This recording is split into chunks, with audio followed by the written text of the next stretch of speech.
Just because you're offended, it doesn't mean you're right, you know? It's... offence is about feelings, and feelings are personal. Some people are offended by equality. So what? You know, so you can't second-guess people. If you try and please everyone, you'll please no. Ricky Gervais has become a bold voice against the so-called woke culture, particularly in Hollywood, where he's never been afraid to call out celebrities for their perceived hypocrisy.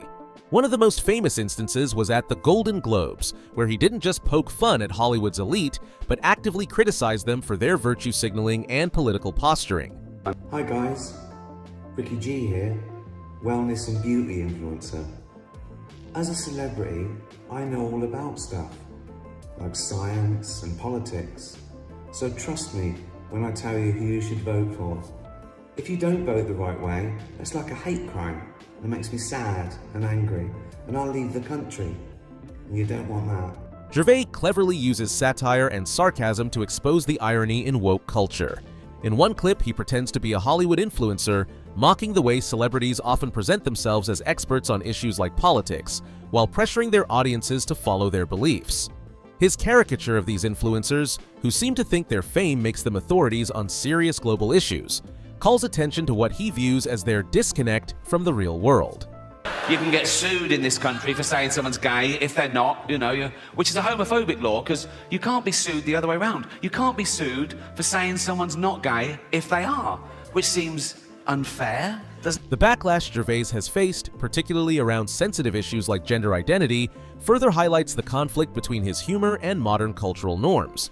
For example, when he made jokes about Caitlyn Jenner, he faced accusations of dead naming, a concept introduced by the woke movement, which insists that referring to a transgender person by their previous name is unacceptable. Gervais, however, continues to push boundaries with his comedy, questioning the logic behind this and other rules imposed by the movement. He highlights the absurdity of erasing someone's past entirely, especially when that identity had been public for decades, as in the case of Bruce Jenner. And I found out my crime was that I dead named her. Now, I'd never heard that term, you know, before a day after the Golden Globes, and that was saying her old name and even acknowledging that she used to be a man. But she did. I saw him on the Olympic Games. It was decathlon, it was in everything. It was all over the place. But Gervais' criticism goes beyond gender issues. His jabs at Hollywood's massive corporations, pointing out their ties to questionable ethics despite their employees' moral posturing, demonstrate his wider critique of woke culture. He challenges celebrities to stop using their awards as platforms for political speeches, accusing them of being out of touch with ordinary people's lives. Yeah, I'm not a fascist. It's an odd thing to just declare, isn't it, that you're not a fascist? We assume, don't we? You wouldn't go up to someone on the street and do that, would you? And go say, oh, by the way, I'm not a fascist. You know, it's like they protest too. One of Gervais's strongest criticisms is aimed at the idea of virtue signaling, when people publicly declare their moral superiority or allyship with marginalized groups, but often without real action or sacrifice. He finds this performative activism especially hollow. Through sharp wit, he exposes how easily offended some people can be, and how minor issues are often blown out of proportion by those eager to showcase their own moral stance.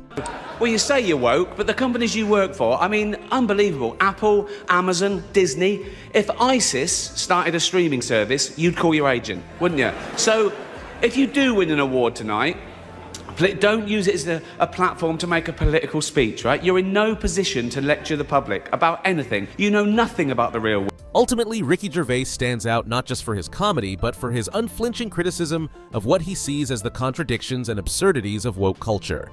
His humor continues to provoke discussion and outrage, but he remains unapologetic in his mission to point out the flaws in modern cultural movements. I once tweeted, I've put on £7 and a picture of me with a big belly. Do your worst. Insult me, right? People said, you shouldn't fat shame. What, me? I shouldn't fat shame me. Well, okay, my bad. Yeah. It's ludicrous what people get upset. Ricky Gervais has always been an outspoken and irreverent voice when it comes to addressing issues like woke culture, and it seems he has no intention of softening his stance. In a recent commentary, Gervais delivered one of his sharpest critiques yet, questioning whether the people who always seem offended on social media are actually unhappy. According to Ricky, he has never been offended by anything on Twitter because he's simply too happy. This leads us to ponder, if one isn't easily offended by what others say, Does that mean the people who are constantly offended are less happy? Who will go online and leave a comment. You might as well go and read Toilet Walls to get upset about them. I have never been upset by anyone on Twitter. I'm too happy. This kind of sharp, provocative commentary is Gervais' trademark. In his view, woke people pretend to care about major societal issues, but if they truly cared, they would take action, like donating to war victims, instead of merely criticizing what others say. One of his most memorable lines captures this sentiment. People are more offended by jokes about war, famine, or murder than by actual war, famine, or murder. There are real things in the world. I once tweeted, people are more offended by jokes about war, famine, fucking murder than actual war. Yeah. They're not doing anything towards those. They shouldn't joke about it. What are you doing towards the real? The crux of Gervais's argument is that woke culture is more concerned with how problems are expressed than with effectively addressing them. According to him, comedians who have always had the freedom to express themselves are now being policed by a kind of correctness police, where comedy should punch up, but never down. However, Ricky disagrees with this restriction. In one of his more controversial punchlines, he quipped, "Sometimes you've gotta punch down," using a sarcastic example about hitting a disabled toddler, which, though dark, was meant to highlight the difference between metaphorical humor and real violence. Oxbridge comedians writing for the posh papers, telling you the rules of comedy. They're laying it down, laying down the law, right? And it's all stuff like, comedy should punch up. You should never punch down. You should never punch down. The issue, as Ricky sees it, is that today many people equate words with acts of violence. For him, laughing at a joke about a sensitive topic is not the same as committing the act itself. And here is where Gervais draws a very clear line. Just because you're offended doesn't mean you're right. I like that joke because it highlights the difference between metaphorical punching down in jokes and actual punching down. But people nowadays want you to believe that words are actual violence, right? Now, you laughed at a joke about beating up a disabled toddler. No one got hurt. If I'd have actually dragged out a disabled toddler and started beating him up, you would laugh, right? Ricky Gervais is far from being alone in his ongoing battle against what he perceives as the growing dominance of woke culture. Hollywood has seen its fair share of voices speaking out against the rise of this movement, with actor and comedian Schneider being another prominent figure who shares similar concerns.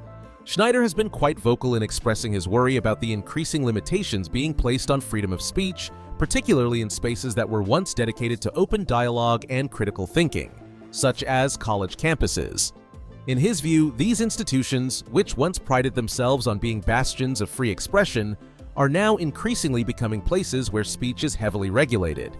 Unbelievably, on university campuses now they have free speech zones, which sounds cool and nice, but not that long ago the entire university was a free speech zone. So, where do you stand on this debate? Do you agree with Ricky's perspective on woke culture and free speech, or do you think he's taking his criticisms too far? We'd love to hear your thoughts in the comments. And if you enjoyed this video, make sure to hit that subscribe button so you don't miss our next one, which promises to dive even deeper into these controversial topics.